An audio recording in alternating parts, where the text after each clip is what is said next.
Šašlīvijs dodas uz priekšu, nedaudz klub arī mūsu aizsargs, bīstams moments.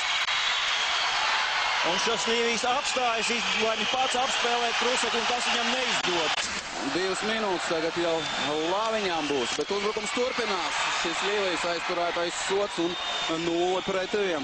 Jau otro maiņu saimniekoja mūsu aizsardzības zonā un redzam, kā Šašlīvijs pārspēja Mārtinu Pruseku. Skatāmies vēlreiz. Un šeit Sandis neatļaut kavē Hartiganu, bet teicam nospēlē Pruseks. Pārkārt ar Ripāņu, Nīžīvīs Kofots aizies 1-1 izgājiens. Un turpinās moments. Un Ripā aiz vārtsarga. Pēc daudz uzvaru sērijas. Skatāmies, ko beigsies moments un vārti 0-2. Sērija pret Rīgas Dinamo turpinās 5. mačs, un katrā mačā viņš pa vienai Ripā ir guvis arī šajā. Apspēlē Sandu Ozoliņu Paršins. Gan Ozoliņu, gan arī Pruseku. Esam nonākuši. Redzam atkārtojumā šo epizodu.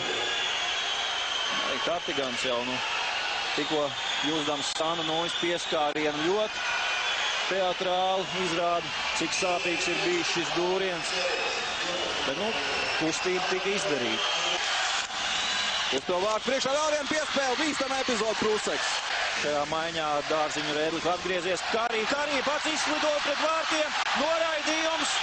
Neloģiski vārti galīgi pašā pirmajā maiņā, bet es domāju, ka tas deva to iespēju patiešām komandai vēl vairāk sapurināties, jo līdz sveitu metiens no apmales, galīgi nesprotam, Baruļins vēl nebija laikam palicis, vēl bija ģērbtuvē. Laba atspēle atpakaļ, Guntis Galviņš, uzmetiens uz vārtiem! Petrovickis! 2-2!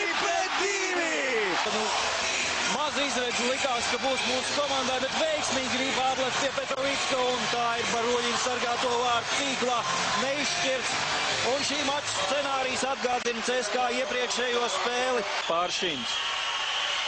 Paršins līdzīgi manevru mēģina, kā viņam izdevās pārspēt.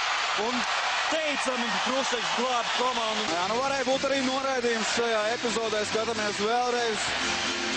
Sotnieks nē, lai gan tur noraidījumi, protams, nebija. Vēl 5 sekundes. Paršins. Laba atspēle metiens un tomēr vārti 2 sekundes līdz pagarinājumu beigām. Ļoti dramatiska spēle, jāteic, un diemžēl dramatisks zaudējums, kaut gan arī neticamā kārtā, gandrīz neticamā kārtā izdevās atspēlēties šajā mačā, un arī pagarinājumā cīnījāmies trietā pret 4.